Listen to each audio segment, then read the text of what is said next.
Siapa yang tidak masuk? Masuk semua, Bu. Ibu minta tolong satu orang pimpinkan doa ya untuk kita belajar. Marilah kita berdoa. Doa dimulai. Doa selesai. Baik, minggu lalu kita membahas materi tentang apa? Ada yang tahu? Hari ini kita akan membahas materi tentang surat pribadi dan surat dinas. Siapa yang sudah tahu surat pribadi dan surat dinas? Belum tahu. Baik, kita lanjutkan pengertian surat pribadi. Pengertian surat pribadi adalah jenis surat yang dibuat untuk keperluan pribadi atau individu yang ditunjukkan kepada keluarga, teman maupun kerabat lain. Surat pribadi bisa menggunakan bahasa baku ataupun tidak baku karena isi surat tersebut dapat disesuaikan dengan keperluannya. Surat pribadi bisa ditulis menurut selera masing-masing penulis. Meskipun begitu, dalam etika dan penggunaan bahasa yang sopan, tentu saja harus diperhatikan sesuai latar belakang dan kepada siapa surat itu akan ditujukan. Nah, surat pribadi ini ditunjukkan kepada keluarga atau teman, atau misalnya teman sebaya kita, Ica sama Kak Marta berjauhan. Kak Marta di Bandung, Ica di Perempat. Terus Kak Ica mengirimkan surat kepada Marta.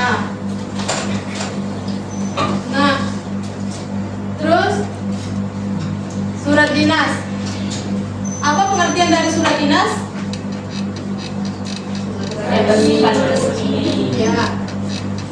Pengertian surat dinas yaitu surat resmi yang digunakan oleh instansi pemerintah atau swasta untuk keperluan internal maupun eksternal yang bersifat resmi.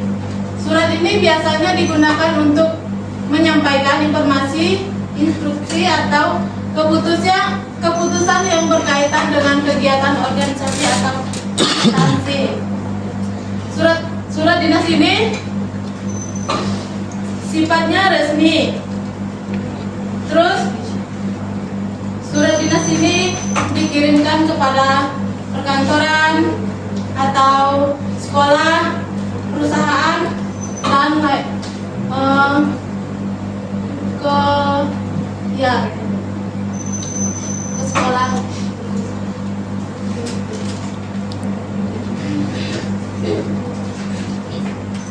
Ada yang udah ngerti pengertian surat dinas? Berarti Bu. Kita lanjut ke struktur surat pribadi. Ada berapa struktur dari surat pribadi? Ada 5. Apa saja? Yang pertama, Alamat dan tanggal penulisan surat. yang kedua, Salam terbuka. yang ketiga, Isi surat. yang keempat, Salam tertutup. dan yang kelima, Tanda tangan dan nama pengirim. nah, yang pertama alamat dan tanggal penulisan surat. Pada bagian ini pembuat surat menuliskan alamatnya secara singkat dan tanggal surat dibuat. Terus yang kedua, salam pembuka. Salam pembuka merupakan cara penulis surat memulai komunikasi melalui pribadi. Contohnya, halo, hai, selamat pagi, assalamualaikum gitu. Itu salam pembuka dari surat pribadi. Terus isi surat pribadi. Pada bagian isi surat terdapat penulis surat menyampaikan atau tujuan dibuatnya surat tersebut. Yang keempat, salam penutup. Pada bagian salam penutup ini digunakan untuk menutup atau mengakhiri surat pribadi. Yang kelima, tanda tangan dan nama pengirim. Yang keempat, salam penutup. Pada bagian salam penutup ini digunakan untuk menutup atau mengakhiri surat pribadi. Misalnya, sekian dulu surat dari saya, jika sempat harap dibalas. Yang kelima, tanda tangan dan nama pengirim. Ditulis di bawah salam penutup, contohnya salam hangat Rosi.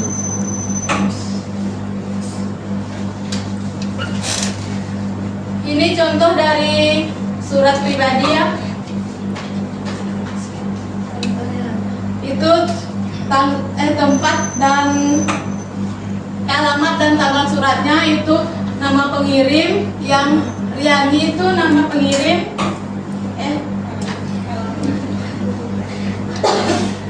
Alamat. Yang Hero itu salam pembuka. Terus yang bagian ini isi, yang bagian ini salam penutup atau tanda tangan pengirim. Struktur surat dinas. Yang pertama, apa yang pertama? Yang kedua, yang ketiga, yang keempat, Panggilan atau hal. yang kelima, Nama dan alamat tujuan. yang keenam, Salam pembuka. tujuh, Isi surat. kedelapan, Salam penutup. yang kesembilan. Tanda tangan pengirim. Nah, dari struktur surat dinas di atas terdapat 9 struktur. Yang pertama, kepala surat atau surat. Kepala surat terdiri dari logo instansi, lembaga, nama instansi atau alamat lembaga, nomor telepon, dan email. Yang kedua, tanggal surat. Surat dinas selalu dilengkapi dengan tanggal pembuatan surat. Ini berguna sebagai informasi waktu dibuatnya surat tersebut. Yang ketiga, nomor surat. Setiap kali suatu instansi atau lembaga mengirimkan surat, pasti dilengkapi dengan nomor surat. Yang keempat, lampiran atau hal. Lampiran merupakan dokumentasi atau berkas yang membuat informasi tambahan dari surat dinas. Yang kelima, nama dan alamat tujuan. Surat dinas yang dibuat harus mencantumkan nama pemerintah dan alamat yang ditujukan. Yang keenam, salam pembuka. Mengingat sifatnya formal dan resmi, maka salam pembuka sangat penting keberadaannya. Yang ketujuh, isi surat. Nah, isi surat dinas biasanya ditulis dengan singkat, padat, dan jelas agar isinya mudah dipahami. Yang kedelapan, salam penutup. Salam penutup disematkan dalam surat dinas setelah isi surat. Yang kesembilan, tanda tangan dan pengirim. Di sini terdapat tanda tangan orang yang mengeluarkan atau mengirim surat dinas tersebut. Ini contoh dari surat dinas.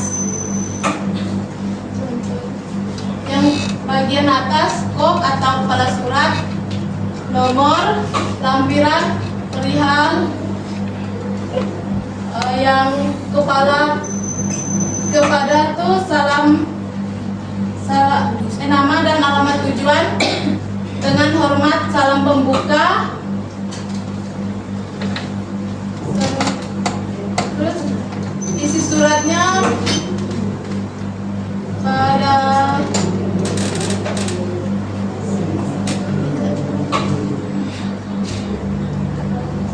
bahwa SMA dan situ. Salam penutup pemberitahuan ini dibuat. Terus tanda tangan nota pengirim yang bagian ini.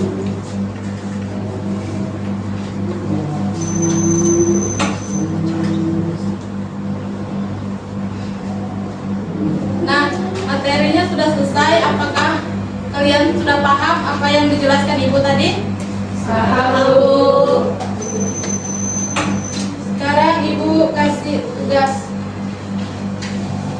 dibagi dua kelompok ya, kelompok 1 ini, kelompok 2 ini.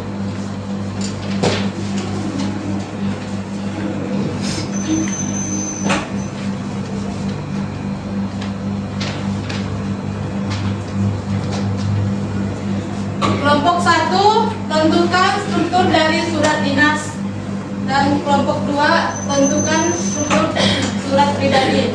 Nanti kalau sudah selesai, Ibu minta perwakilan dari kelompok maju ke depan satu-satu. Ibu kasih waktu 3 menit.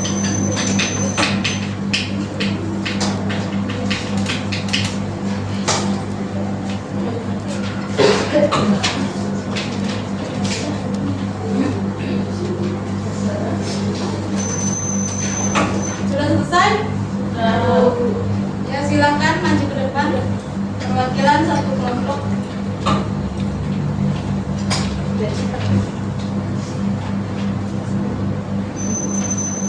Kelompok 1 ya.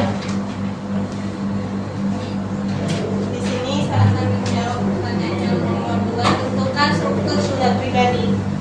Di sini ada Jakarta 16 Februari tahun 2025, itu merupakan alamat atau tanggal penulisan surat tersebut. Kemudian gue ini sahabatku tersayang itu salam pembukanya, bagaimana kabarmu di Kalimantan, itu salam pembuka. Terus isinya, aku menulis surat ini untuk menyampaikan kerinduanku padamu, meski baru 6 bulan tapi rasanya sudah seperti 1 tahun tidak berjumpa dengan gue. Itu merupakan isi dari surat tersebut. Kemudian penutup, salam penutupnya, hanya itu yang ingin aku sampaikan di surat ini, gue. Semoga kita bisa segera bertemu dan bertukar cerita secara langsung. Sampaikan juga salamku untuk Mas Arif, semoga kalian selalu berbahagia di sana. Kemudian ada tanda tangan dari sahabatmu yang kangen, Linda, merupakan nama pengirim surat tersebut. Ya, kelompok 2 silakan maju. Ini saya akan menjawab yaitu surat dinas. Pertama itu kop surat. Pemerintah daerah khusus Ibu Kota Jakarta, Dinas Pendidikan itu merupakan kop dari surat. Kemudian Jakarta 25 Juni 2019 itu merupakan tanggal dari surat. Hal rapat wali murid itu merupakan lampiran atau hal dari surat tersebut.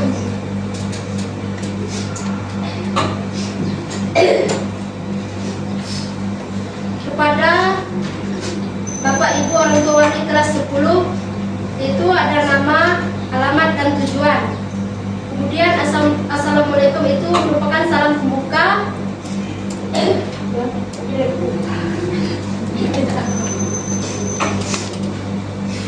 Dengan ini Kepala Sekolah SMA Cendana mengundang Bapak Ibu atau orang tua wali kelas 10 untuk menghadiri rapat. Itu merupakan isi dari surat tersebut. Kemudian salam penutupnya yaitu demikian, surat pemberitahuan ini kami sampaikan atas perhatian dan kehadirannya, kami ucapkan terima kasih. Dan terakhir itu merupakan nama dan tanda tangan pengirim yaitu Kepala Sekolah Cendana beserta NIP yang ada di dalam surat tersebut. Demikian jawaban dari kelompok 2. Terima kasih Ya, jawaban dari kelompok 1 dan kelompok 2 betul semua. Kasih aplaus dulu. Mungkin materi ini cukup sampai di sini karena waktunya sudah hampir habis. Ibu tutupkan materinya. Selamat pagi. Pagi.